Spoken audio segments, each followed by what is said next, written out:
की कक्षा 9वीं ई की छात्रा हूँ। आज हम गीता पर विश्व के महापुरुष स्वामी विवेकानंद जी के अनुभव पर चर्चा करेंगे। भगवत गीता स्वामी विवेकानंद जी की आजीवन साथी थी। 1888 में स्वामी विवेकानंद जी ने एक घुमंतु भिक्षु के रूप में अपनी यात्रा शुरू की। 1888 से 1893 तक उन्होंने कई भारतीय राज्यों की यात्रा की और देशों के लगभग सभी हिस्सों में गए। उस समय उनके पास एक कमंडलू और 2 पुस्तकों के अलावा कुछ भी नहीं था। The imitation of the Christ की एक प्रति और दूसरी पुस्तक का नाम भगवत गीता था। स्वामी विवेकानंद जी के जीवन पर गीता का एक अमिट छाप पड़ा। उन्होंने अपने गुरु से आज्ञा लेकर वेदांत में समस्त विश्व में प्रसार और प्रचार किया। स्वामी जी यह कहते थे कि गुरु से विद्या प्राप्त करने के लिए हमें छात्र को एक आत्मसमर्पण का भाव होना चाहिए। तदा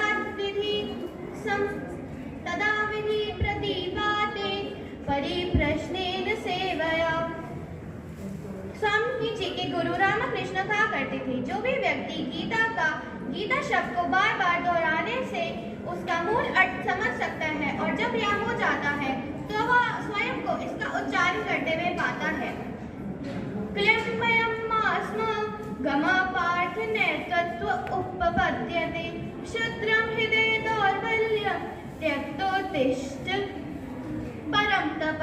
स्वामी जी के अनुसार यदि कोई इस श्लोक को पढ़ता है तो उसे पूरी गीता का पढ़ने का पुण्य प्राप्त होता है, क्योंकि इस श्लोक में गीता का पूरा संपूर्ण संदेश समाहित है। यह श्लोक भगवत गीता के 2 अध्याय का 3रा श्लोक है। इसका अर्थ है, हे पृथा के पुत्र, तुम पुरुष स्वर के आगे मत झुको, या तुम नहीं बनते।